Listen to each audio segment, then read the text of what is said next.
जैन योग के 52nd स्वाध्याय के अंदर आप सभी का स्वागत है।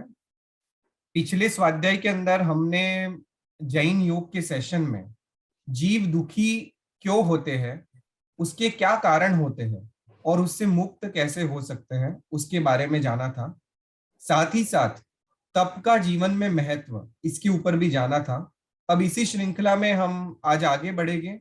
मैं स्वागत करता हूं पंडित वर्य प्रोफेसर जितेंद्र बी शाह का जैन योग की इस मंच के ऊपर, और हम आज के स्वाध्याय की शुरुआत करने के लिए मैं उन्हें आमंत्रित करता हूं। प्रणाम जीतू भाई। प्रणाम नील भाई, प्रणाम।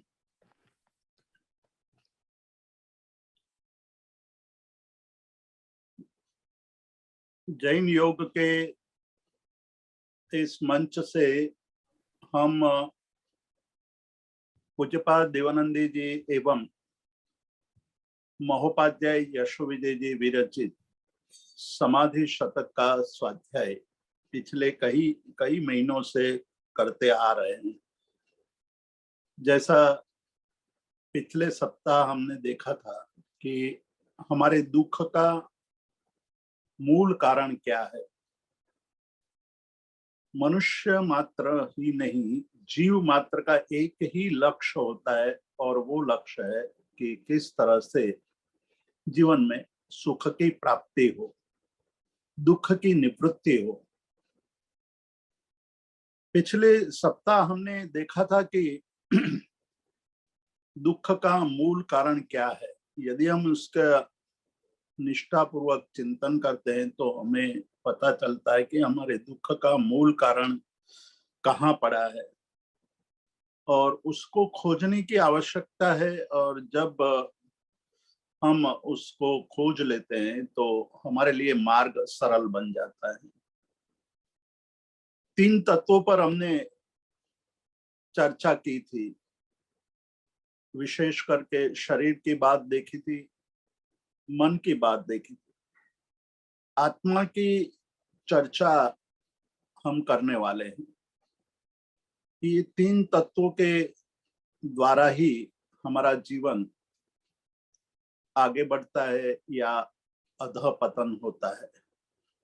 पतन और उत्थान का कारण क्या है, वही सबसे बड़ी महत्वपूर्ण बात है। उस पर चिंतन करना चाहिए और चिंतन करके उसका हमें मार्ग खोजना चाहिए।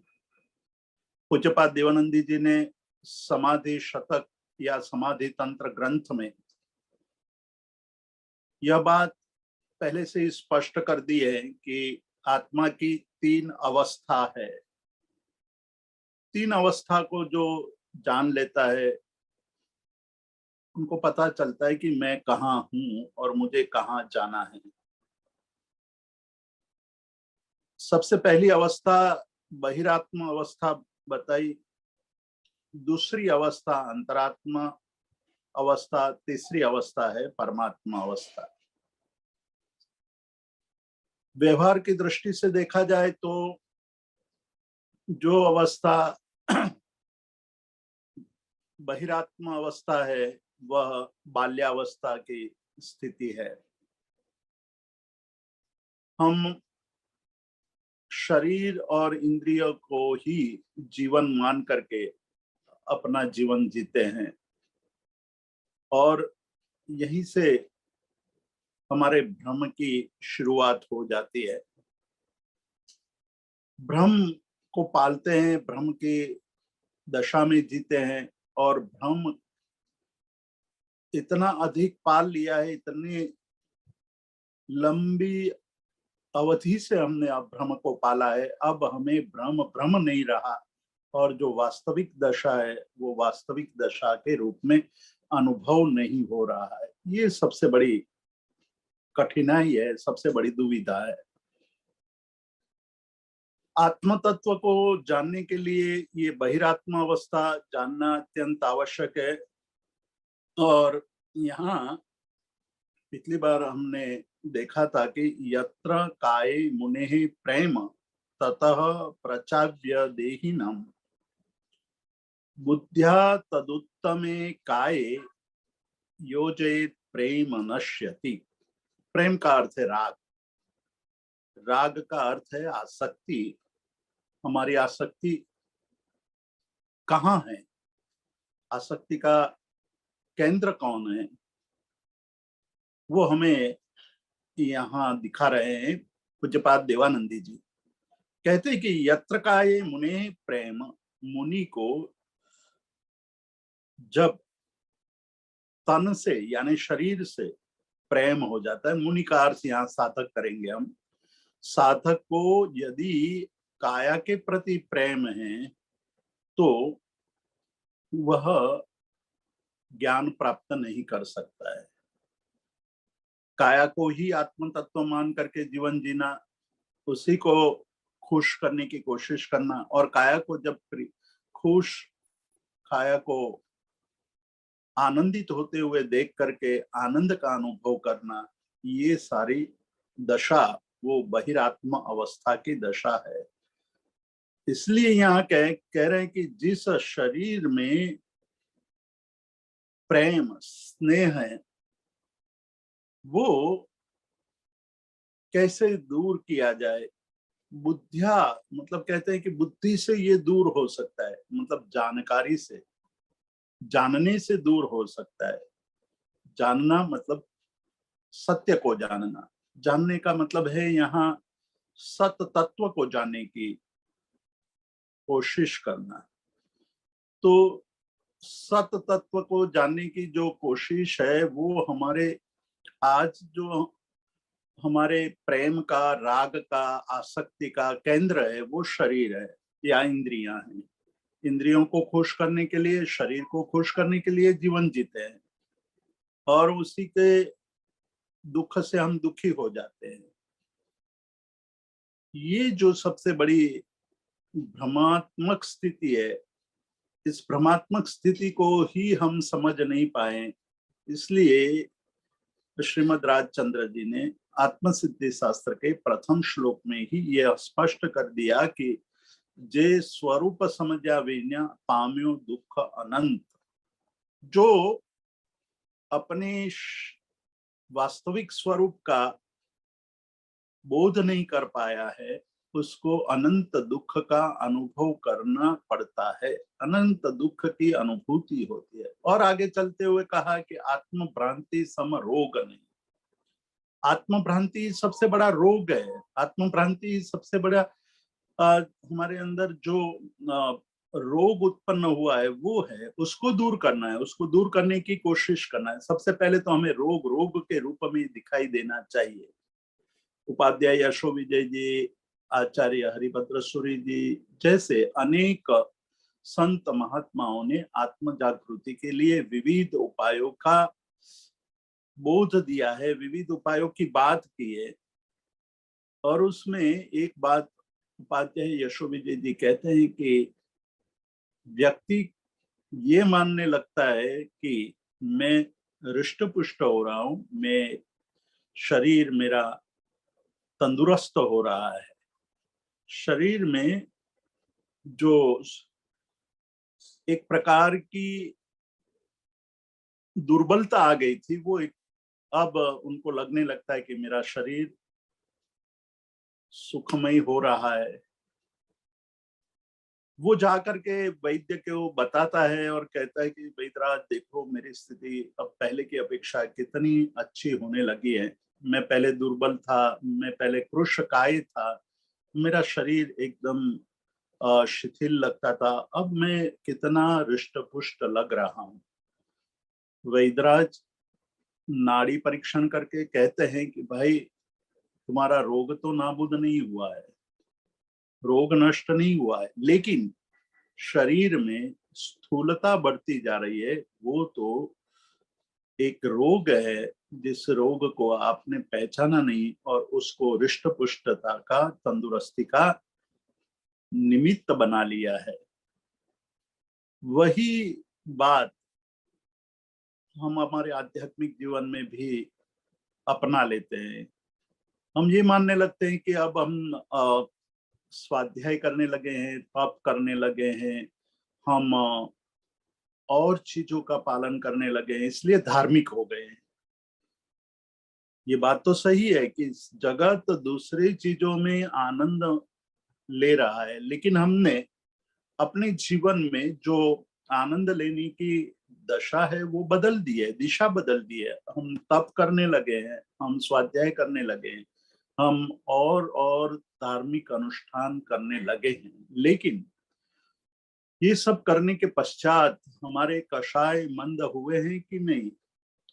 हमारा प्रेम, हमारा लक्ष्य, हमारी आसक्ति का केंद्र बदला हुआ है कि नहीं? इसका चिंतन हम नहीं करेंगे तो हमारा जीवन केवल अन्य अनुष्ठानों में बीतेगा और हम उसको मानने लगेंगे कि हम बहुत धार्मिक हो गए।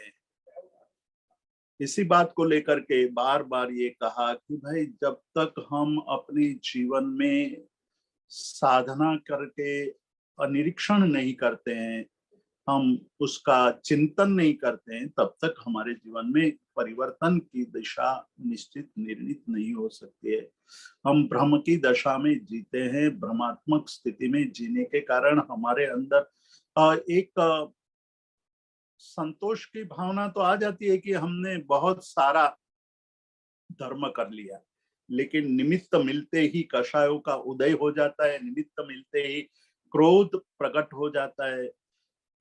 हमारे जीवन की दोहरापन की स्थिति निर्मित हो जाती है। जब हम धर्म करते हैं तो परम धार्मिक होने की अनुभूति करने लगते हैं, और जब व्यवहार कार्य में लगते हैं तो वहां एकदम सामान्य जन से भी गिरे हुए जीवन को जीते हैं।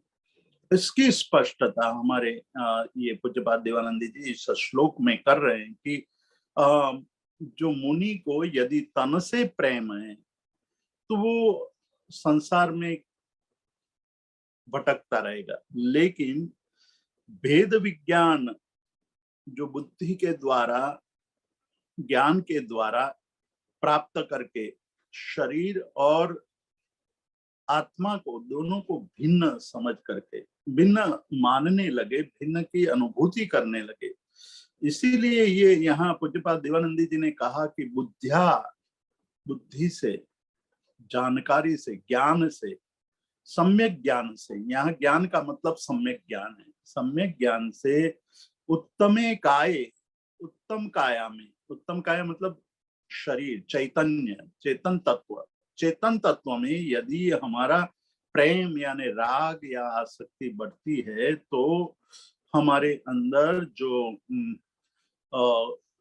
दुख की स्थिति है वो दुख की स्थिति नष्ट हो जाती है। दुख की स्थिति को नष्ट करने का ये उपाय यहाँ दिखाते हुए कहा कि बुद्धिपूर्वक, मतलब कि आप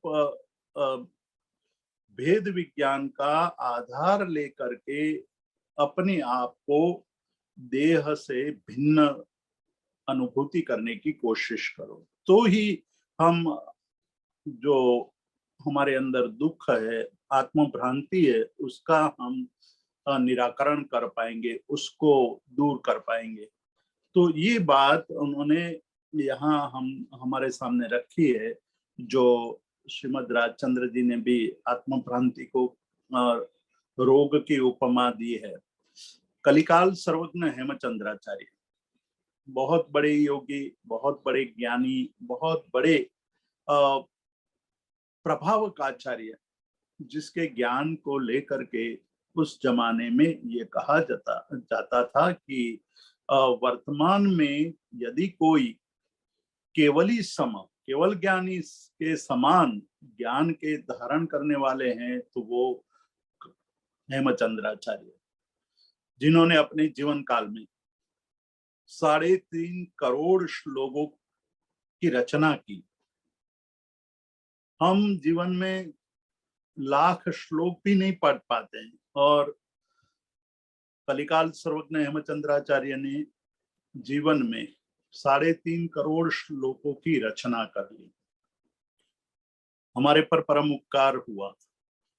जिस प्रकार से पुष्करावर्त मेघ बरसता है, पानी बरसता है, धीरे धीरे धीरे निरंतर पानी बरसता रहता है, तो उससे पूरी जमीन फलद्रुप बन जाती है, जमीन फलवती हो जाती है।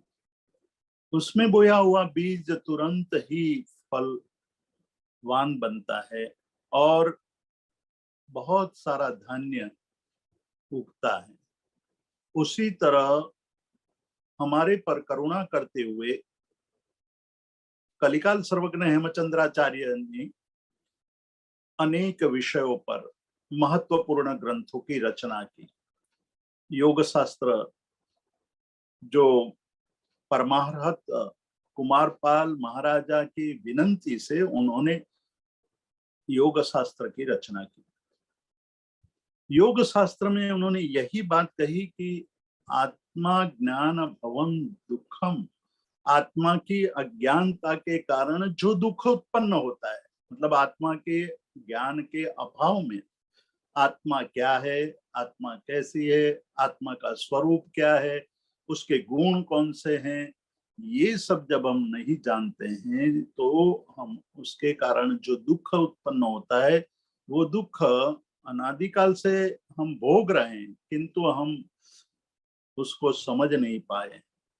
तो उसको दूर करने की बात करते हैं कि यदि आप आत्मा को जानने लगते हैं, आत्मा का ज्ञान, आत्मा की जानकारी प्राप्त करते हैं और आपको समझ में आने लगता है कि सत्य क्या है, उस सत्य का बोध हो जाने से आत्मा के अज्ञान से उत्पन्न हुआ दुख नष्ट हो जाता है, वो दूर हो जाता है। तो यही बात पूज्यपाद देवानंद जी कहते हैं कि आत्म विभ्रम जम दुखम, आत्मा के विभ्रम से, आत्मा की भ्रांति से जो दुख उत्पन्न हुआ है वो दुख तो अनादिकाल से हम भोग रहे हैं, अनंत दुख का भोग कर रहे हैं। वो अनंत दुख का निवारण, नाश कैसे हो सके, उसकी चर्चा यहाँ कर रहे हैं। बहुत ही महत्वपूर्ण बात कर रहे हैं कि आत्म भ्रांति जम, आत्मा की भ्रांति से उत्पन्न हुआ है जो दुख, अर्थात भ्रांति का अर्थ यहाँ अज्ञानता लेना है।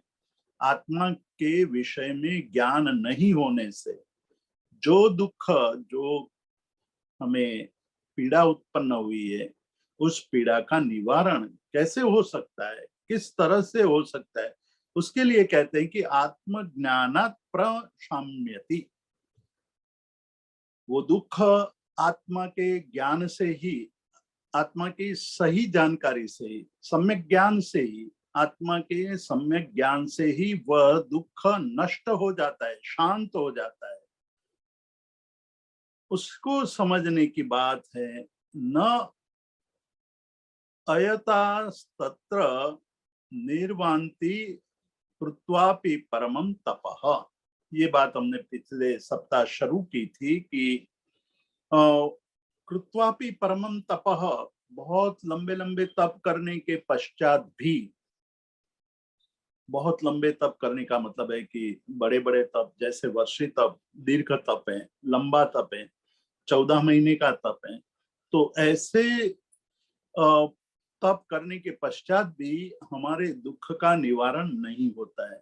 पिछले एक दशक में हमने देखा है कि जैन धर्म में तप की महिमा उत्तरोत्तर बढ़ती जा रही है और तपस्वियों की संख्या भी बढ़ती जा रही है। तप करते समय जो शाता और जो आनंद का अनुभव करते हैं, वो आनंद और सुख का अनुभव तप करने के पश्चात विनष्ट हो जाता है, क्योंकि वो तप किस प्रकार का था उसका चिंतन नहीं किया जा सकता है, नहीं करते हैं हम। तप कर लेते हैं, लेकिन तप क्यों कर रहे हैं, तप करने का मतलब क्या है, तप से क्या लाभ हो रहा है, तप हमारे जीवन को किस प्रकार से लाभ करने का निमित्त बनता है, उसी की चर्चा यहाँ पूज्यपाद देवानंदी जी कहते हैं कि न आया अयतास्तत्र निर्वान्ति कृत्वापि परमं तपः, मतलब बहुत लंबे तप करने के पश्चात भी वह निर्वाण को प्राप्त नहीं हो सकता है। निर्वाण की प्राप्ति के लिए तप निर्जरा के रूप में आवश्यक माना गया है, किंतु बहुत दीर्घ तप करने के पश्चात भी निर्वाण की प्राप्ति नहीं हो सकती है। उसके पीछे कोई बहुत बड़ा कारण रहा हो तो वो ये है कि आत्मा का अज्ञान या आत्मा की भ्रांति। शरीर को ही सुखी करने के लिए, शरीर को ही आनंद देने के लिए हम तप करते हैं और शरीर के स्थूलता को घटाने के लिए तप करते हैं, तो वो तप हमारे लिए बहुत आध्यात्मिक विकास में निमित्त नहीं बन सकता है। आध्यात्मिक विकास के लिए उसका कोई विशेष लाभ नहीं हो सकता है। तो आत्म भ्रांति जो उत्पन्न हुई है, शरीर को आत्मा मान करके जीवन जीने की जो हमारी स्थिति है, हमारा अभ्यास है, उसको दूर करने की बात यहाँ पूज्यपाद देवानंद जी करते हैं कि बहुत जन्मों तक आप तप करते रहो, बहुत जन्मों तक स्वाध्याय करते रहो, लेकिन यदि आपने आत्म तत्व का बोध नहीं किया है, आत्म तत्व को जानने की चेष्टा नहीं की है, तो वो बोध, वो ज्ञान, वो स्वाध्याय, वो तप बहुत विशेष लाभ करता नहीं होगा। तो उसको एक अलग दृष्टि से सैद्धांतिक रूप से हम देखें तो एक तरफ तपस्वी है, एक तरफ ज्ञानी है। तपस्वी होते हुए भी मिथ्यात्व का नाश नहीं किया हुआ है, मिथ्यात्वी है, तपस्वी मिथ्यात्वी है, तो वो उनका तप कितना लाभ करेगा वो हम सब जानते हैं कि मिथ्यात्व से युक्त तप बहुत ज्यादा लाभकर्ता नहीं बन सकता है। तो मिथ्यात्व को दूर करना पड़ेगा। आत्मज्ञान के बिना मिथ्यात्व से युक्त हजारों लाखों करोड़ों वर्षों तक हम तप करते रहें, तो उस तप के कारण जो लाभ मिलना चाहिए वो लाभ नहीं मिलेगा, कर्मबंध होता रहेगा और कर्मों का नाश नहीं होगा। उसके विपरीत हम देखें कि जिसके पास आत्मज्ञान है वो सही ज्ञानी है। ज्ञानी होने का मतलब भी उपाध्याय यशोविजय जी ने बहुत सुंदर रूप से बताया है कि ज्ञानी किसको कहेंगे। शास्त्र ज्ञान हो जाने से ज्ञानी होते हैं, शास्त्र ज्ञान होना एक अच्छी बात है, शास्त्रों का अध्ययन करना, शास्त्र का अध्ययन करते हुए जीवन जीना एक अच्छी बात है, लेकिन शास्त्र के अध्ययन के बाद जो हमने अध्ययन किया है उसका अनुभव करना, अनुभव ज्ञान को ही ज्ञानी कहा है उन्होंने, कि जिसके पास अनुभव का ज्ञान है, मतलब कि जो जग गए हैं, जो जागृत हो चुके हैं, वो ही सच्चे ज्ञानी हैं। तो सच्चे ज्ञानी बनने के लिए आवश्यकता है कि हम हमारे अंदर जो ज्ञान है उस ज्ञान का अनुभव करें। तो हमारे वाचकवर्य उमा स्वाति जी एक लंबी सूची हमारे सामने प्रस्तुत करते हैं कि सबसे पहले तो मिथ्यात्व का नाश होना चाहिए, सम्यक दर्शन की प्राप्ति होनी चाहिए। सम्यक दर्शन की प्राप्ति से हमारे अंदर श्रवण की भावना उत्पन्न होगी। श्रवण की भावना से मतलब श्रवण में श्रद्धा उत्पन्न होने से, श्रद्धा से श्रवण और श्रवण में श्रद्धा, उस श्रद्धा से ज्ञान की प्राप्ति होगी। ज्ञान की प्राप्ति से हमारे जीवन में संवर होगा, निर्जरा होगी, निर्जरा से तप होगा और तप से हमारे अंदर और अधिक निर्जरा होगी और अंत में जाकर के निर्वाण की प्राप्ति होगी। तो उसके मूल में सम्यक दर्शन बताया, मिथ्यात्व का नाश बताया कि मिथ्यात्व के नाश के बाद सम्यक दर्शन की प्राप्ति से हमारा जो जीवन है एक अलग दिशा में आगे बढ़ने लगता है। हमारे अंदर जो भ्रांति थी वो भ्रांति नष्ट हो जाती है, जो भ्रम हमारे जीवन में उत्पन्न हुआ था वो उत्पन्न भ्रम का विनाश हो जाते ही हमारे दुख का भी विनाश हो जाता है। और हमने पिछली बार कई दृष्टांत देखे थे, हम आज उस दृष्टांतों की पुनः चर्चा नहीं करेंगे। हमारी आज की जो चर्चा है वो ये बात है कि ये हमारी भ्रांति है, उस भ्रांति को किस प्रकार से हम दूर कर सकते हैं। आत्मा के विषय में जो भ्रांति उत्पन्न हुई है, मतलब देह को ही आत्मा मान करके हम जी रहे हैं, हम जीवन जी रहे हैं। हमारे जीवन के जो 24 घंटे के प्रति सेकंड का जो जीवन है, उसके विषय में हम चिंतन करें तो पता चलेगा कि आत्मा की याद, आत्मा की स्मृति हमें कितने समय तक रहती है। हम कितने समय तक 24 घंटे में आत्मा की स्मृति करते हैं, स्व की स्मृति करते हैं, चेतन तत्व की स्मृति करते हैं। हमारे मन में चेतन तत्व की स्मृति कब कब होती है? सामयिक करते वक्त हम ये कहते हैं कि जीवन में जब हम सामयिक करते हैं तो समणो इव सावो हवई जमा एण कारणेन बहुसो सामयिक कुच्चा। सामयिक करते वक्त हम श्रमण जैसे हैं।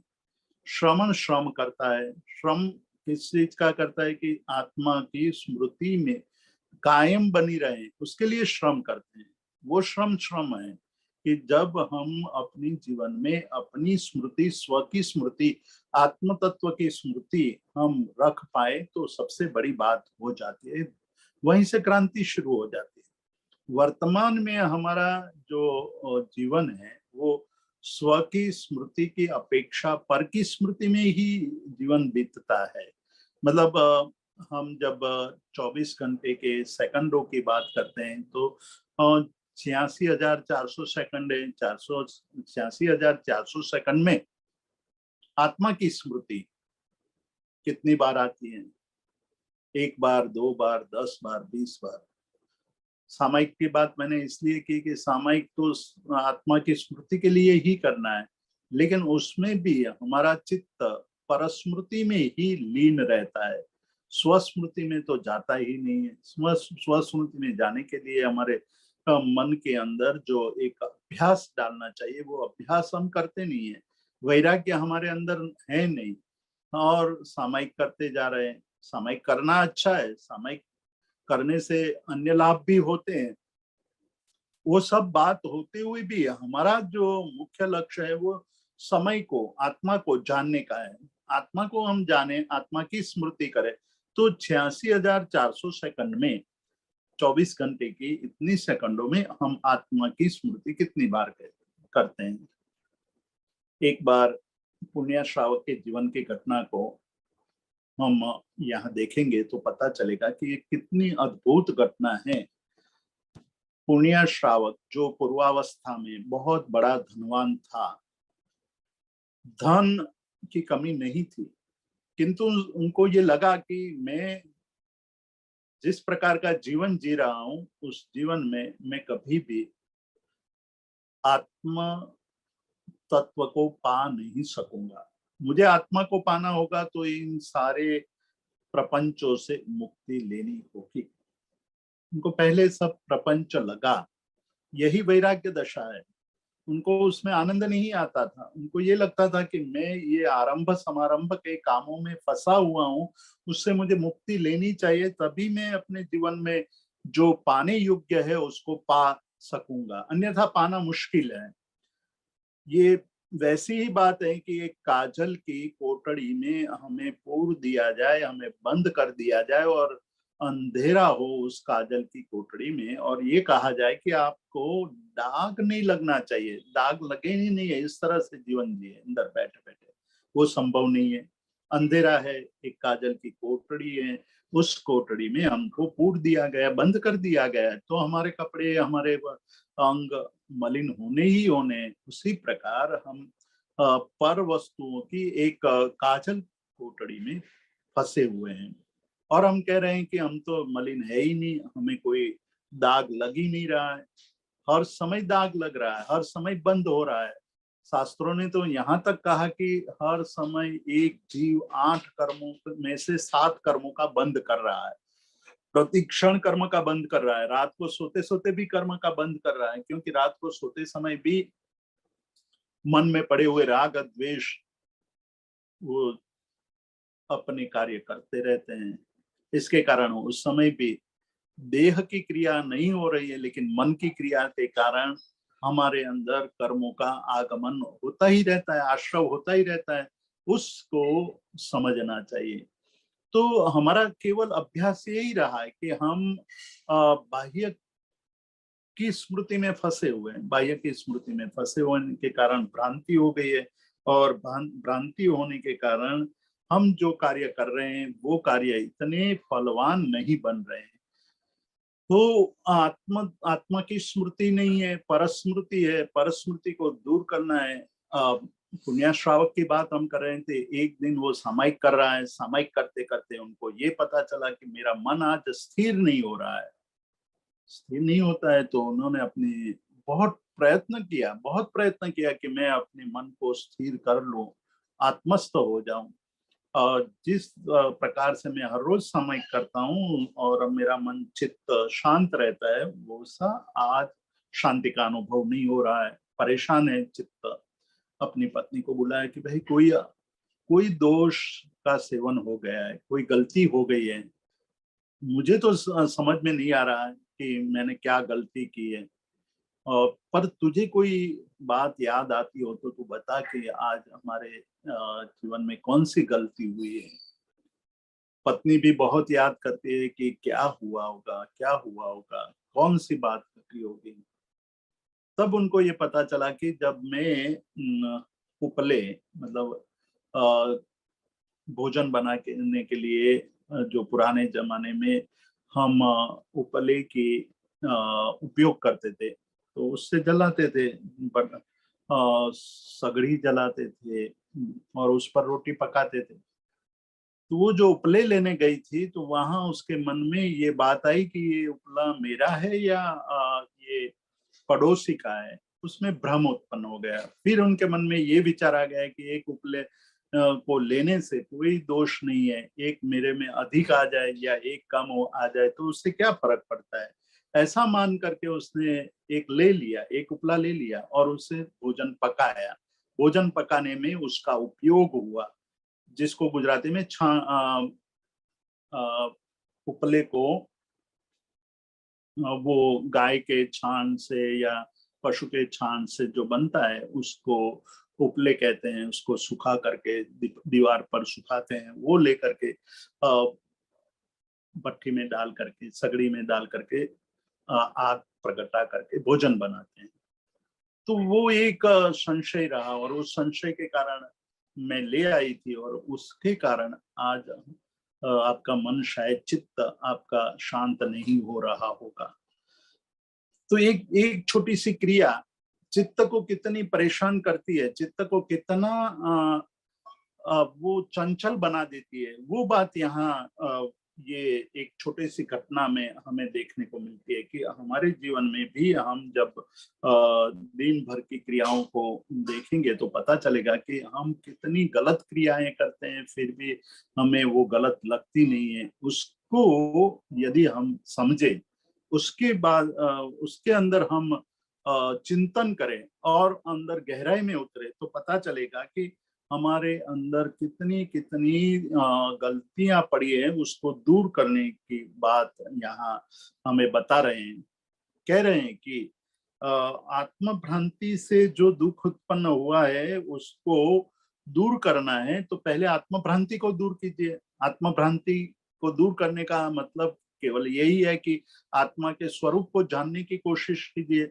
आत्मा का स्वरूप जब जानने के, चेतन का स्वरूप जब जानने के हमारी स्थिति बनेगी, तब हम उसको दूर कर पाएंगे, जो दुख है उसको दूर कर पाएंगे, और तप सही तप हो जाएगा। तो जब सम्यक तप होगा, सम्यक ज्ञान से युक्त तप होगा, तो हमारे कर्मों का क्षय होगा और उसके कारण निर्वाण भी होगा। अब वो पूज्यपाद देवानंदी जी ये 42वें श्लोक में, 42 नंबर के श्लोक में एक और बात करते हैं कि शुभम शरीरम दिव्यांश्च विषयान अभिवांछति उत्पन्न आत्ममतिर देह तत्वज्ञानी ततश्च्युतिम। दो अवस्थाओं की तुलना की है। दोनों अवस्था में साधक की स्थिति कैसी होती है। एक अवस्था है जिसमें साधक को आत्मज्ञान नहीं है, बिना आत्मज्ञान का जीवन जी रहा है, तो उसकी स्थिति क्या होगी, वो क्रिया करते हुए क्या मांगेगा, वो बात यहाँ बता रहे हैं कि शुभम शरीरम।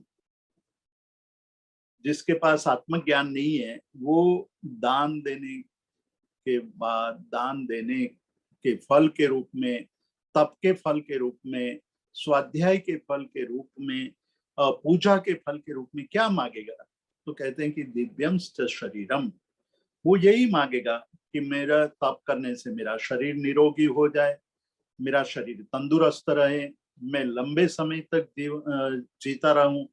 ये उनकी कामना होती है। जिसमें आत्मज्ञान नहीं है और तप करता है तो उसकी वांछा, उसकी अभिलाषा, उसकी इच्छा कहाँ होगी। तो कहते हैं कि वो शुभ शरीर मांगेगा, दिव्यांश विषयान, और ये मांगेगा कि मुझे भी दिव्य विषय, यानी मुझे भोग समृद्धि, दिव्य भोग समृद्धि की प्राप्ति हो, मैं बहुत सारे विषयों को प्राप्त करूं, मेरे पास अच्छे अच्छे विषय हो, मेरे पास अच्छे साधन हो, अच्छी कोठी हो, अच्छे मकान हो, अच्छी गाड़ियां हो, अच्छे वैभव हो, ये सब मांगता है। तो जिसके पास आत्मज्ञान नहीं है उसकी अभिवांछा, उसकी अपेक्षा क्या रहती है, अपने सभी कार्यों के लिए, सभी कार्यों के फल के रूप में वो मांगता है कि मेरा शरीर निरोगी रहे, लंबा रहे, तंदुरुस्त रहे, और साथ ही साथ ये मांगता है कि मुझे दिव्य विषयों की प्राप्ति हो। उत्पन्न आत्ममति देहे, जिसको देह में ही आत्ममति है, ऐसे साधक यही मांगते रहते हैं कि मुझे ये मिले, वो मिले, मेरा देह निर्मल हो। लेकिन तत्वज्ञानी, तत्वज्ञानी में मतलब जिसको आत्मज्ञान हो गया है या आत्मज्ञान के क्रिया कर रहा है, उसके लिए ये विषय नहीं रहता। उसके वांछा, उसकी अपेक्षा क्या रहती है, उसको क्या प्राप्त करने का मन होता है। तो अंतरात्मा जिसने जागृत के लिए, जिसकी अवस्था बदल गई है, अब बहिरात्मा अवस्था से निकल करके अंतरात्मा अवस्था में आ गया है, वो क्या मांगेगा, वो केवल यही मांगेगा कि मेरे ऊपर लगे हुए, मेरे आत्मा पर लगे हुए कर्मों का क्षय हो, कर्मों की निर्जरा हो, मेरा आत्मा तंदुरुस्त बने, और मैं यथाशीघ्र मोक्ष को प्राप्त करूं, शाश्वत सुख को प्राप्त करूं।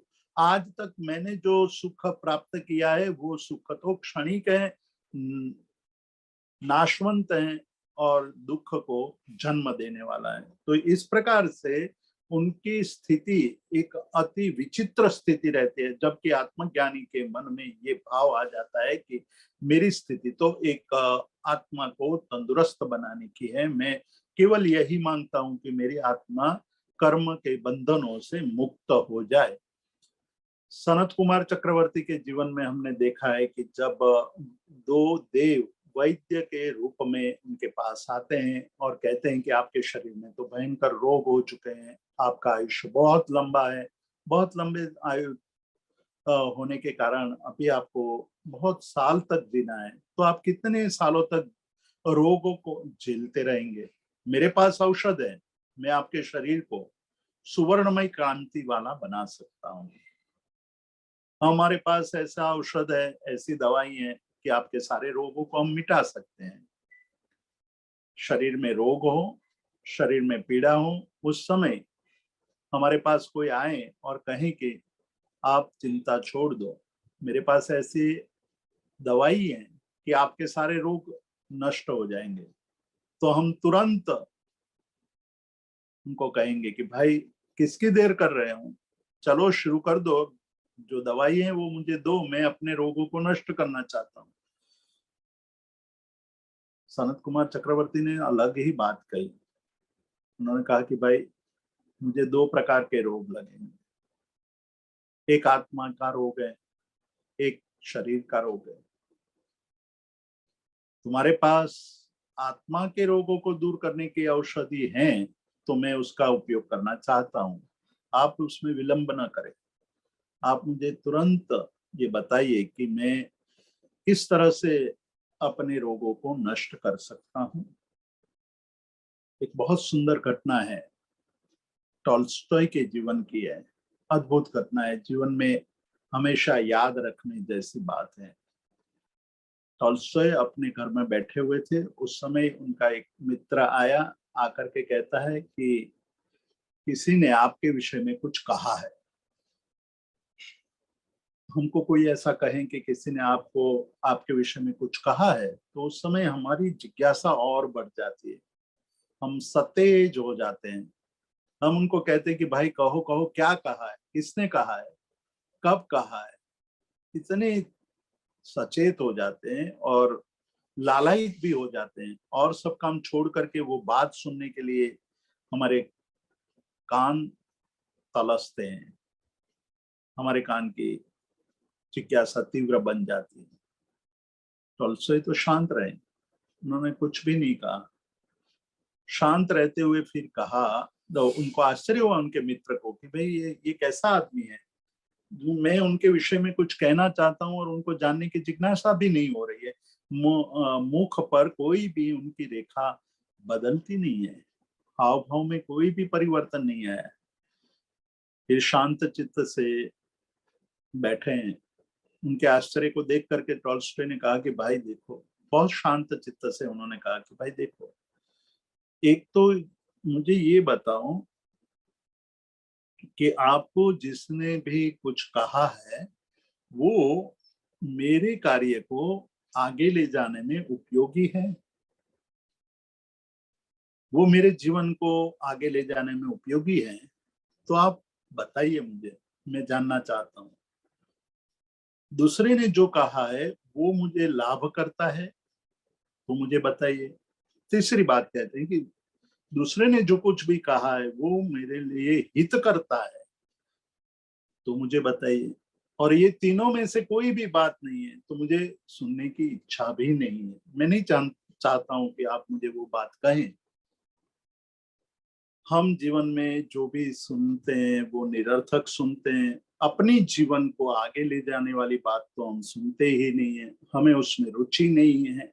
हम वैसी बात सुनना चाहते ही नहीं है जिससे हमारे हित की, जिससे हमारे आत्म कल्याण की प्रगति हो। ये ऐसी बातें हम सुनना नहीं चाहते। तो हमारा जीवन किस प्रकार का है वो हमें यहाँ बताते हैं कि हम हमारे जीवन में यदि आ, हम मांगना चाहते हैं, आत्म साधना साधना करते हुए हम अच्छे शरीर को मांगते हैं या अच्छे भोग सुखों को मांगते हैं, तो निश्चित रूप से हम बहिरात्म अवस्था की कोटि में जीवन जी रहे हैं। हमारे जीवन जीने की अभी भी स्थिति वही है। हम परमात्मा के पास जाकर के यही मांगते रहे कि भाई मेरा जीवन निरोगी हो जाए, मैं सुख प्राप्त कर लूं, मेरे मेरे जो दुख है उसको नष्ट कर दो आप। सनत कुमार चक्रवर्ती ने ये नहीं कहा। उन्होंने कहा कि भाई मैं भले भले ही लंबा जीऊं, मैं अपने कर्मों को नष्ट कर दूंगा, भोग करके कर्मों को भोग करके उसके निर्जरा करूंगा, लेकिन मैं नहीं चाहता हूं कि आप लोग मेरे दुख को दूर करके मेरे जीवन को निरोगी करके मैं संसार के कार्यों में व्यस्त हो जाऊं। मुझे चाहिए कि मैं अपने आत्मा के पर जो कर्म के रोग लगा है उसको मैं दूर कर दूं। तो तत्वज्ञानी, ज्ञानी का अर्थ, तत्व का अर्थ है, तत्व को तो जो जो मूल तत्व है, नव तत्व के बात करें तो नव तत्व की बात को लें तो वो मूल तत्व है, उसके स्वरूप को जानने वाला, उसके स्वरूप को जीवन में उतारने वाला, हेय ज्ञेय और उपादेय को जीवन में समझने वाला, वही तत्व ज्ञानी है। ततश्च्युति, उससे वो हट जाता है, उसको नहीं वो मांगता है कि मेरे शरीर के छाता मुझे मिले, मुझे भोग सुख प्राप्त हो, मुझे अच्छे व्यंजन प्राप्त हो, मैं बाहर घूमने के लिए जाऊं, अलग अलग देशों में जाऊं, अलग अलग भोगों का सुख का भोग करूं। ये सब नहीं मांगता है। वो मांगता है कि मेरा शुद्ध स्वरूप मेरा आत्मस्वरूप है वो किस तरह से प्रकट हो जाए। अनंत दुख को मैं प्राप्त हुआ हूँ, अनंत दुख का मैंने भोग किया है, अनादिकाल से मैं ये चक्र में फंसा हुआ हूँ, अब मुझे वो चक्र तोड़ना है, अब मुझे उससे निकलना है। तो शुद्ध आत्मा की अनुभूति के लिए जो शुद्ध तत्व है, उस शुद्ध तत्व की श्रद्धा करनी चाहिए, उस तत्व को जानने की कोशिश करना चाहिए। तो हमारी कांक्षा, हमारी इच्छा अब वो नहीं रहती है। परमात्मा महावीर छद्मस्त अवस्था में से निकल, छद्मस्त अवस्था में थे, संसार का त्याग करके, राज वैभव सुख का त्याग करके निकल गए थे। पहला दिन था, पहले दिन शाम के वेला थी, शाम का समय था। उस समय गोवाल के द्वारा प्रथम उपसर्ग हुआ था, पहला उपसर्ग। गोवाल अपने गायों को छोड़ करके चला गया था, कह कर गया था। परमात्मा तो कायोत्सर्ग ध्यान में लीन थे, तो इतना कह करके गया था कि हम ये गाय हैं, हमारे जो ये पशु हैं, आपके पास छोड़कर जा रहे हैं, थोड़ी देर में वापस आ जाएंगे, आप उनका ध्यान रखना। परमात्मा का उत्सर्ग में लीन थे, उन्होंने तो सुना भी नहीं था। अपनी साधना में लीन ये साधक बाहर क्या हो रहा था उसकी उनको कोई सुध बुध नहीं थी। हमारी दशा अलग होती है, हम कायोत्सर्ग करते हैं तब भी बाहर ही बाहर घूमते रहते हैं, बाहर क्या हो रहा है उसी की हमें चिंता लगी हुई होती है। नियम लेकर के भी हम अंदर नहीं जा रहे हैं। थोड़ी देर के बाद वो आया गोवाल, अपने गायों को देखा नहीं तो वो मारने के लिए तैयार हो जाता है। उसी समय देव प्रकट होकर के गोवाल को रोकता है और परमात्मा को कहता है कि आने वाले समय बहुत ही विकट हैं और आपको बहुत सारे उपसर्ग सहन करने पड़ेंगे। मैं आपके साथ रहूंगा, आपके सारे दुखों को दूर कर दूंगा। परमात्मा का जो वाक्य था बहुत ही मार्मिक वाक्य था कि भाई केवल ज्ञान किसी के सहयोग से नहीं मिलता है, आत्मज्ञान किसी के सहयोग से नहीं मिल सकता है, स्वयं साधना करनी पड़ती है, स्वयं को खपाना पड़ेगा, स्वयं की साधना से ही हमें आत्मज्ञान की प्राप्ति होती है। तो ये जो है अपने आप को अंदर ले जाने की, अपने आप के स्वरूप को समझने की बात यहाँ पूज्यपाद देवानंद जी कहते हैं कि यदि हम तत्व ज्ञान के बोध को जानते हैं, तत्व ज्ञान को हम जानने लगते हैं, तो हमें अब अपेक्षा नहीं रहती है कि हमारा देह निरोगी रहे, हमें बहुत कुछ सुख समृद्धि संपत्ति प्राप्त हो। उसमें वैराग्य उत्पन्न हो जाता है। ये पता लगने लगता है कि ये किसी भी काम का नहीं है, ये सब मेरे लिए बंधन स्वरूप है, उससे मुझे मुक्ति पानी है। परत्र अहम इति स्वस्मात् च्युतो बध्नाति असंशयम्। अब कहते हैं कि स्व से च्युत हमारा व्यवहार वैसा ही है, हम स्व से बहुत दूर दूर भटक रहे हैं। स्व कहीं है, हम कहीं भटक रहे हैं, मन हमारा पर में ही लीन है। इसलिए कहते हैं कि स्व से च्युत परस्मात् परत्र अहम मति ही, पर में ही अहम मति है, पर ही मैं हूं, इस प्रकार की मति हमारे अंदर पड़ी हुई है, उसी प्रकार की बुद्धि हमारे अंदर है। और स्व से गिरे हुए हैं, स्व से पर हैं। बध्नाति असंशयम, ऐसी वृत्ति वाला जीव बंधन में बंधता है, वो बंधन में फंसता है। स्वस्मिन अहम इति अहम मति च्युत्वा परस्मान मुच्यते बुधः। जब हमारी मति स्व में ही लीन हो जाती है, मैं ही हूं, ऐसी बुद्धि जब उत्पन्न हो जाती है, इस प्रकार के भाव जब हमारे अंदर प्रकट हो जाते हैं और पर से च्युत हो जाते हैं, पर से अलग हो जाते हैं, तब हम मुक्त होते हैं। बंधे हुए हम खुद हैं। वस्तु हमें बांधती नहीं है, हमारी मति से हम बंधते हैं। वस्तु वस्तु है, पदार्थ पदार्थ है। पदार्थ कहीं भी चिपकता नहीं है, पदार्थ आकर के हमें चिपक नहीं जाता है, लेकिन पदार्थ के प्रति हमारे भाव है वही हमें चिपकाते हैं। वही सॉल्यूशन का काम करता है, वही फेविकॉल और गम का काम करके हमारे अंदर चिपकने लगता है। तो मति, हमारी मति कहाँ है, उसी का ये परीक्षण करने के बाद पूज्यपाद देवानंद जी कहते हैं कि पहले अपनी मति का चिंतन करो कि हमारी मति कहाँ लगी हुई है। मति पर में है तो पर को पकड़ने लगते हैं, पर को मैं हूं ऐसा मानने लगते हैं, और ऐसा जो मानता है परत्र अहम मति ही स्वस्माच्युतो, पर में मैं ऐसी बुद्धि जिसमें है और स्व से च्युत है, स्व से दूर निकल चुका है, वही बदनाती असंशयम। बहुत सुंदर बात की, असंशयम, कोई शंका नहीं है, वो बंधेगा ही बंधेगा, वो मुक्त नहीं हो सकता है। जिसको पर में मैं की बुद्धि है, पर में मैं की बुद्धि है, वह वो व्यक्ति बंधा बंधा हुआ है, वो मुक्त नहीं हो सकता है।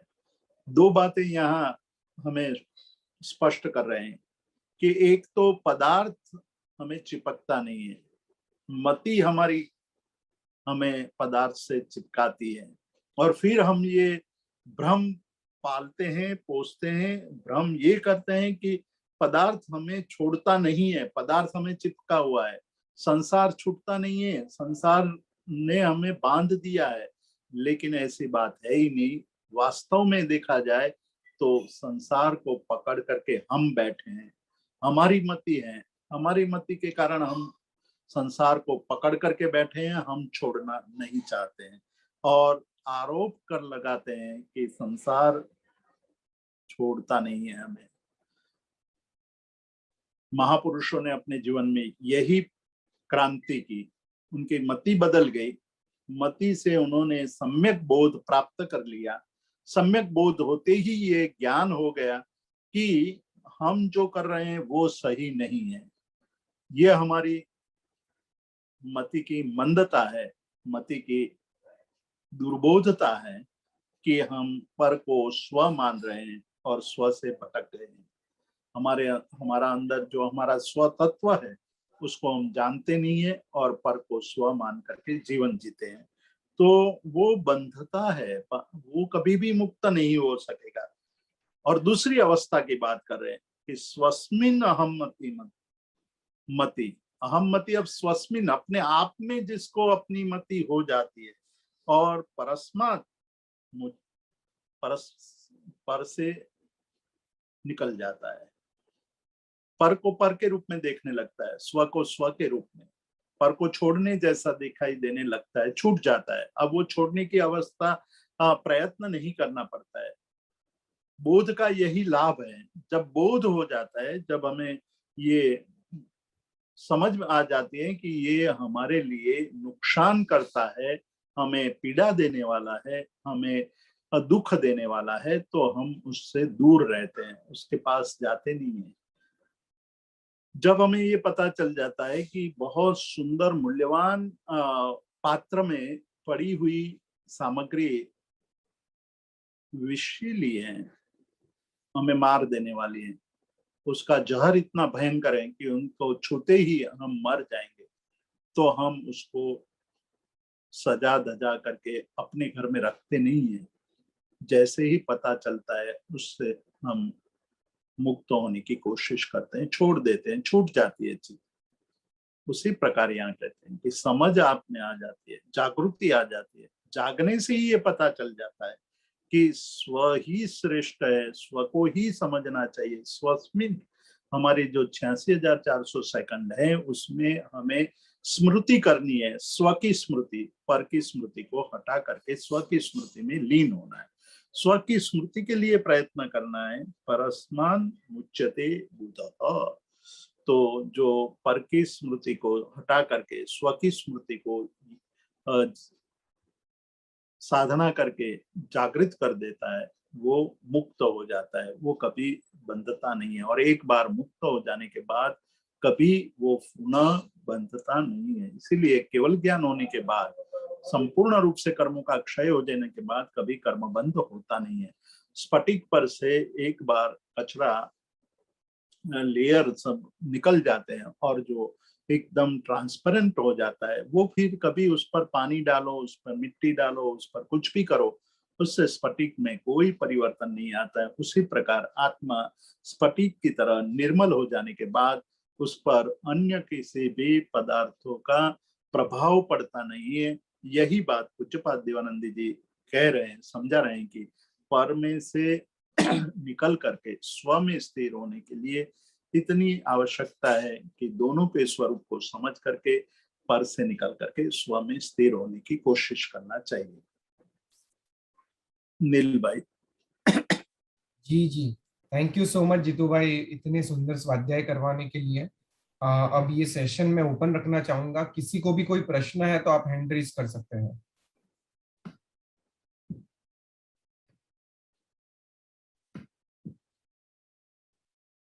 दुष्यंत भाई आप पूछ सकते हैं प्रश्न। जीतू भाई प्रणाम। हाँ जी प्रणाम। સ્વાધ્યાય સુંદર રહ્યો। મને એક પ્રશ્ન ઘણા વખતથી મનમાં ઘૂંટાયા કરે છે કે પર્યુષણના 8 દિવસ દરમિયાન આપણે એક અનુષ્ઠાનોની વાત કરી।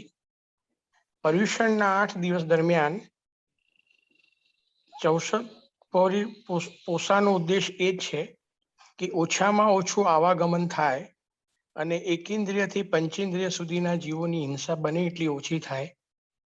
પણ અત્યારે પર્યુષણ દરમિયાન બધા જ અનુષ્ઠાનો જોવામાં આવે છે। સવાર સાંજના પ્રતિક્રમણો સાથે કરવા, બારસા સૂત્ર વરાવવું, કલ્પસૂત્રના દર્શન કરાવવા કે 14 सपने के दर्शन करवाना, वो सब में शरीर और मन जुड़ जाता है, फिर वहाँ भाव नहीं रहते हैं जी।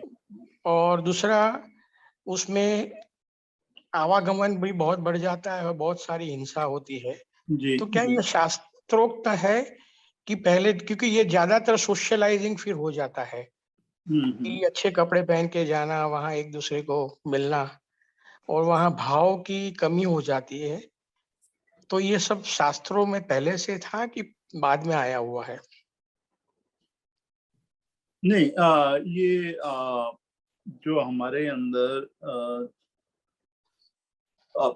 पर्युषण आदि पर्वों के समय जो आराधना की बात कही है, साधना की बात कही है, वो साधना बहुत पहले से ही कही हुई है और उसको सही ढंग से हमें करने की कोशिश करनी चाहिए। हमारी जो साधना है वो साधना द्रव्य साधना न रह करके भाव साधना के रूप में परिणत हो, उसके लिए हमें कोशिश करनी चाहिए। पर्व एक हमारे जीवन में टर्निंग पॉइंट होता है। उस टर्निंग पॉइंट को हमने अपने जीवन में जीने की कोशिश नहीं की है। हम केवल उसमें सामान्य रूटीन से निकल करके एक अलग रूटीन में जीने की कोशिश करते हैं, लेकिन वो भी सही ढंग से नहीं कर रहे हैं। इसलिए जो लाभ होना चाहिए वो लाभ होता नहीं है।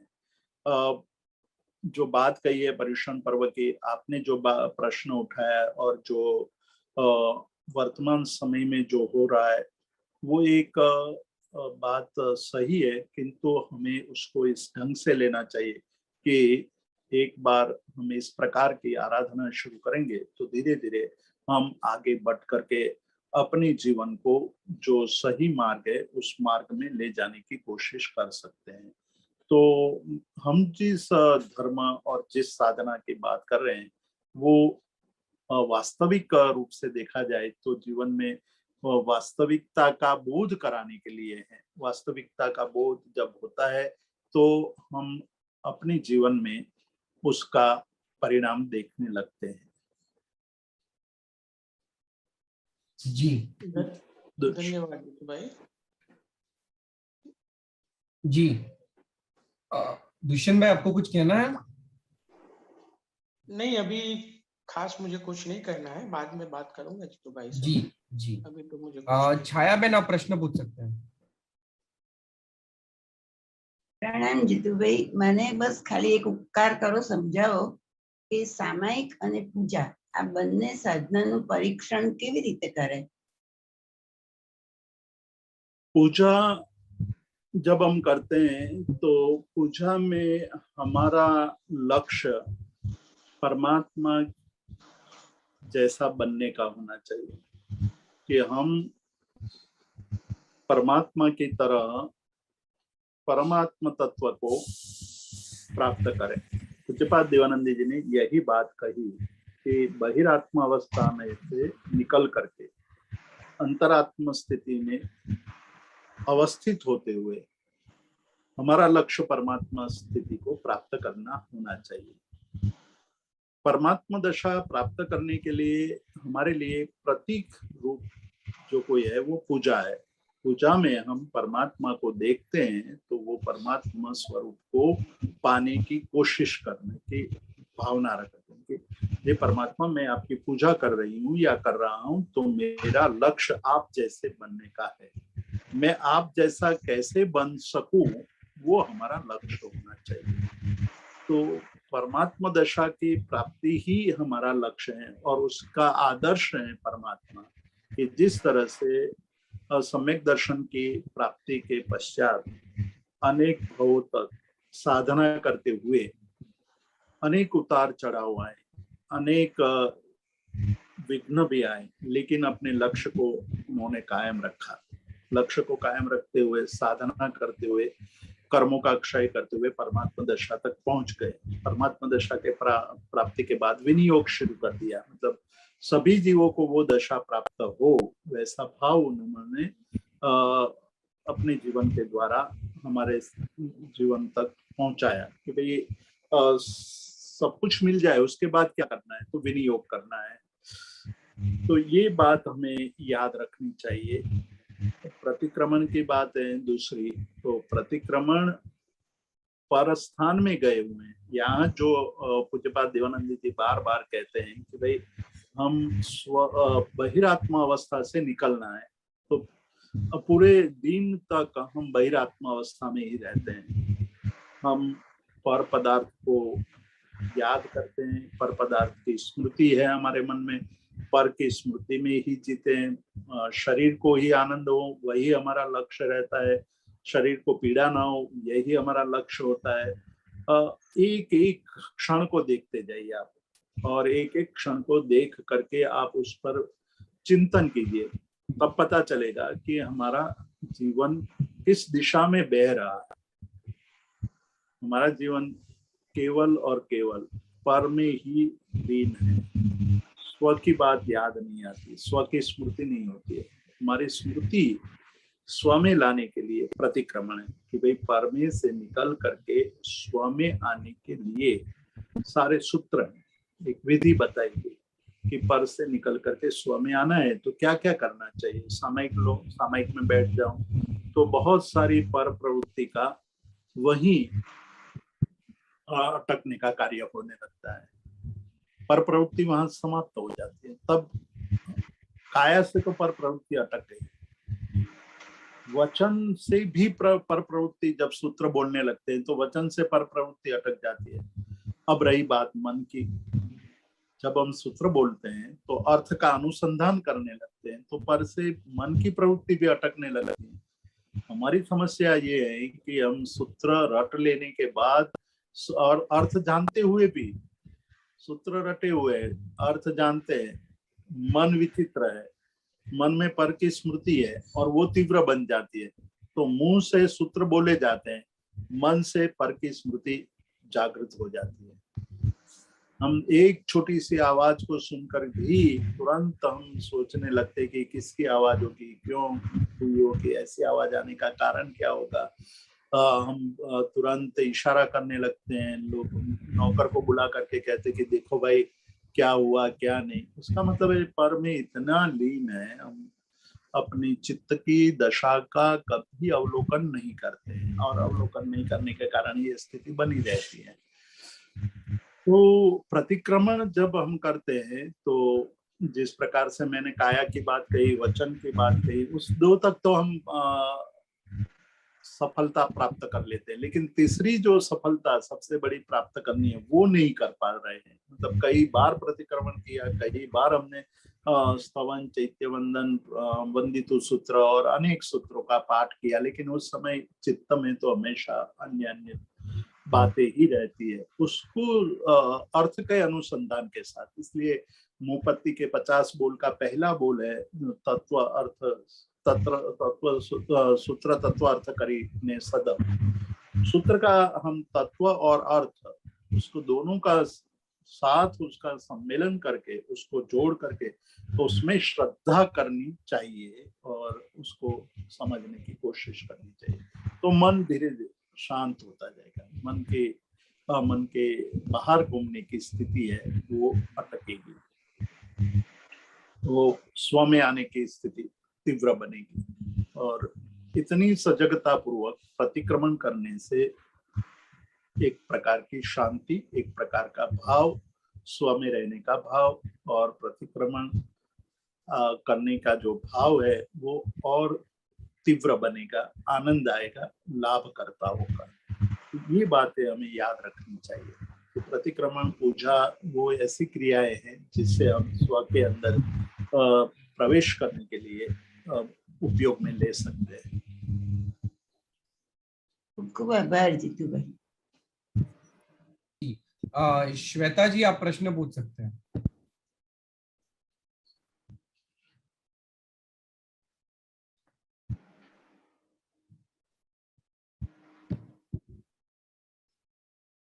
जी श्वेता जी अनम्यूट करिए।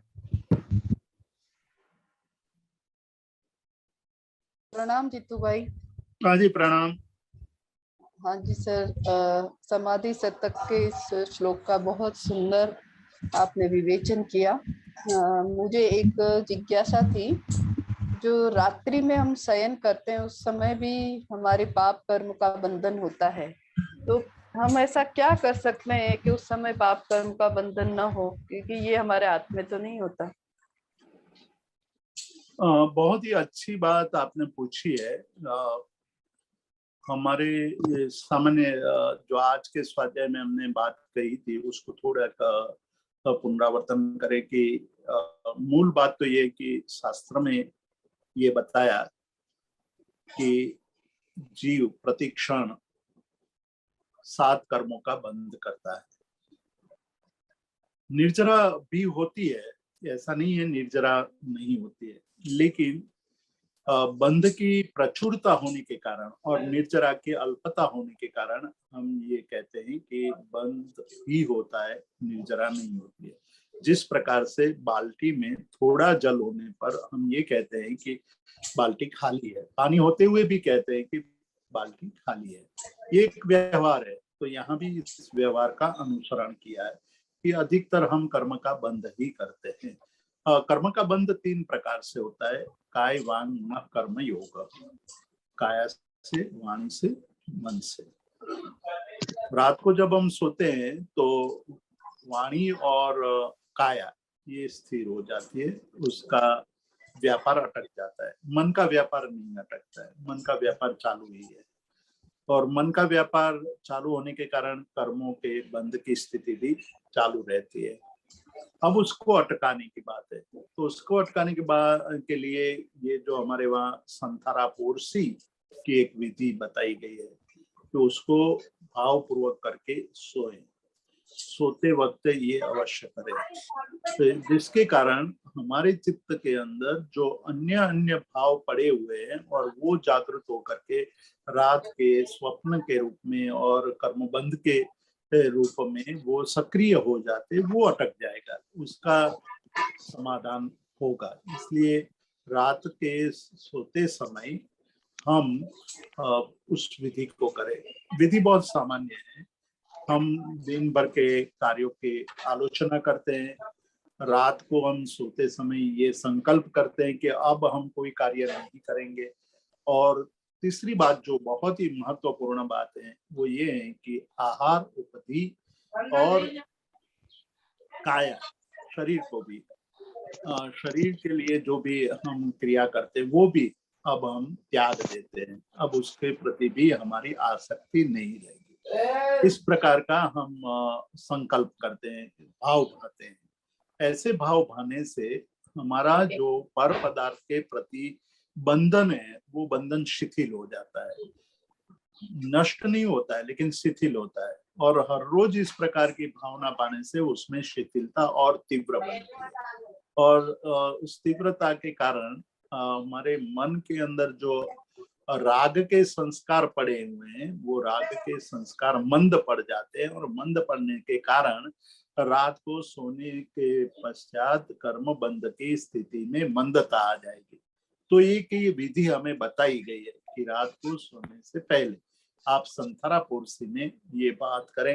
एक तो सुकृत की अनुमोदना, दुष्कृत की ग्रहा, 4 शरण और आहार। मतलब अब मैं सो जाऊंगा तो मुझे आहार की आवश्यकता नहीं रहेगी, इसलिए आहार का त्याग कर रहा हूँ। जब मैं उठूंगा तभी आहार ग्रहण करूंगा।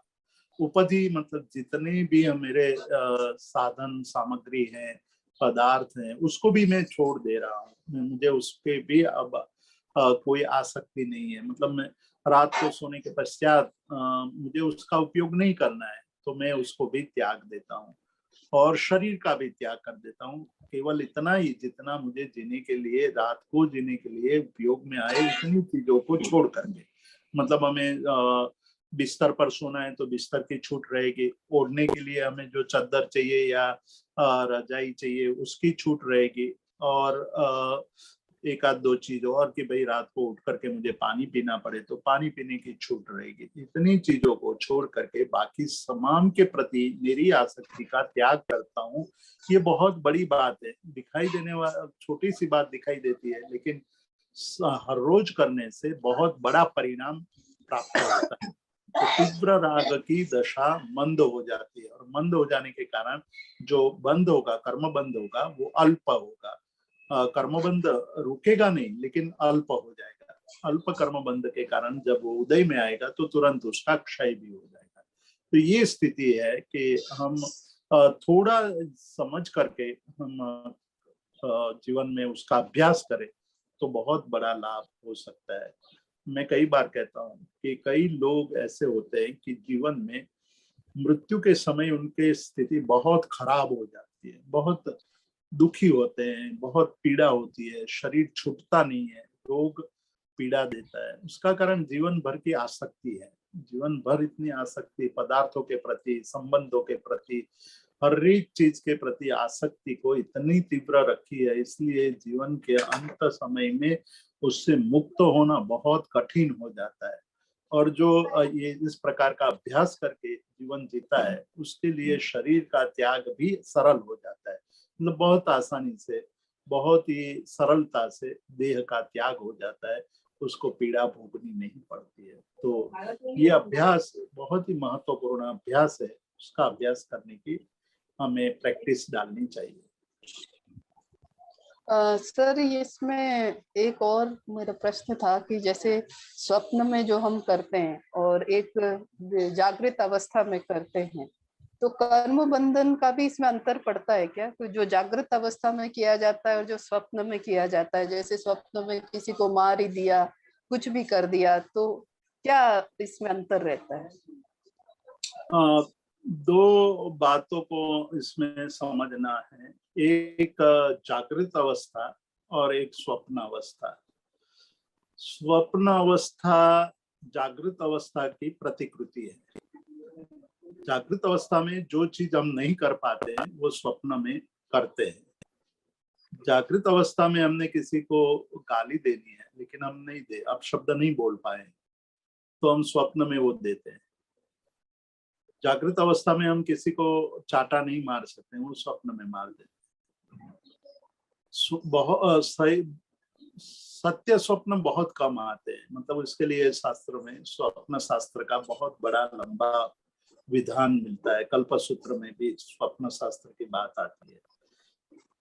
जो प्रकृति स्वरूप न हो, दिन के किए हुए कार्यों का जिस पे प्रभाव न पड़ा हो, और अन्य कोई मानसिक विचारों के उसमें प्रभाव न हो, वैसा स्वप्न हो तो वो बात सही बात होती है। अन्यथा बाकी तो जीवन की जागृत अवस्था का ही प्रतीक होता है स्वप्नावस्था। तो जागृत अवस्था में जो बंद होता है वो स्वप्न अवस्था में भी बंद होगा, नहीं होगा ऐसा नहीं होगा, क्योंकि उस समय भी हमारे सूक्ष्म जो प्रकट रूप में नहीं है लेकिन सूक्ष्म रूप से हमारे राग द्वेष वहां जुड़े रहते हैं। उसका प्रभाव दर्शन शास्त्र में भी उसके बारे में बहुत सारी चर्चा की है कि उस समय जो स्वप्न देखते हैं उस समय यदि हम प्रिय स्वप्न देखते हैं तो हमें अंदर ही अंदर आनंद आता है। कई बार लोग सोते हुए हंसते हुए देखते हैं, सोए हुए हैं लेकिन हंस रहे हैं, कई बार रोते हुए भी मतलब तो प्रतिक्रिया तो दिखाई देती है। स्वप्न में जो घटना घटती है उसकी प्रतिक्रिया देह में दिखाई देती है। उसका मतलब है कि कर्म बंध वहां भी होता है। अब जैसी जितनी तीव्र प्रतिक्रिया होगी उतना तीव्र कर्म बंध भी वहां होगा। तो स्वप्न अवस्था में केवल मात्र कल्पना है या हम जानबूझकर नहीं कर रहे हैं इसलिए कर्म बंध नहीं होगा, ऐसी बात नहीं है। वहां भी कर्म बंध होगा, उसका प्रभाव हमारे देह पर पड़ता हुआ दिखाई देता है स्वप्नों का। और उस समय भी हमारा मानसिक भाव, मन के क्रिया का प्रभाव होता ही है, इसलिए मन से जो कर्म बंध होगा वो होगा ही। तो इसमें कुछ अंतर रहेगा जागृत अवस्था और स्वप्न अवस्था का जो स्थिति, उसमें कुछ अंतर रहेगा? बिल्कुल रहेगा, बिल्कुल रहेगा। मतलब उसमें जितनी हमारी तीव्रता होगी, मंदता होगी, उस प्रकार से कर्मबंध में तीव्रता मंदता होगी। वो प्रकट नहीं है, प्रकट रूप से जैसे पंचेंद्रिय जीव का घात कर देते हैं हम और उसका प्रभाव भी देखते हैं जागृत अवस्था में, वैसी अवस्था स्वप्न अवस्था में नहीं है। वैसी प्रभाव भी नहीं होता है, मतलब किंतु कर्म बंद होगा क्योंकि वो प्रक्रिया हमारे मन में हो रही है।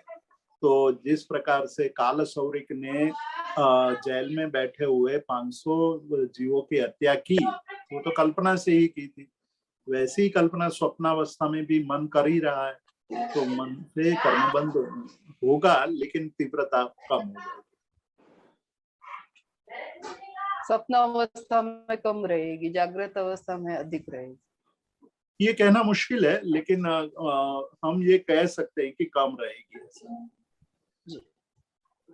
हमेशा कम रहेगी ऐसा नहीं कह सकते। हाँ, वो स्थिति पर डिपेंड करेगा कौन सा स्वप्न किस तरह का। जी धन्यवाद जीतू भाई। जी जीतू भाई, यहाँ पे हमारे सभी प्रश्न समाप्त होते हैं, तो हम आज की सेशन में विराम की ओर आगे बढ़ सकते हैं। अगर किसी को भी कोई प्रश्न है तो आप समाधि शतक का जो हमारा ग्रुप है उसके ऊपर भी आप पोस्ट कर सकते हैं। महेंद्र भाई, आपको कुछ प्रश्न था? ओके, ठीक है। सो जीतू भाई, हम विराम की ओर आगे बढ़ते हैं। जगत के सभी जीवों का कल्याण हो, जगत के सभी जीवों का मंगल हो, जगत के सभी जीव हमारे मित्र है, कोई भी हमारा वैरी नहीं है, इस भावना के साथ प्रार्थना। अणु परमाणु शिव बनी जाओ, अखा विश्व नु मंगल थाओ, सर्वे जीवो मोक्षे जाओ। हामेमि सव्व जीवे सव्वे जीवा खमंतु में, मित्ति में सव्व भुवेसु वैरम मज्जन केणे। सर्वथा सौ सुखी थाओ, पाप ना कोई आचरो, राग द्वेष थी मुक्त बनीने, समता सौ समाचरो।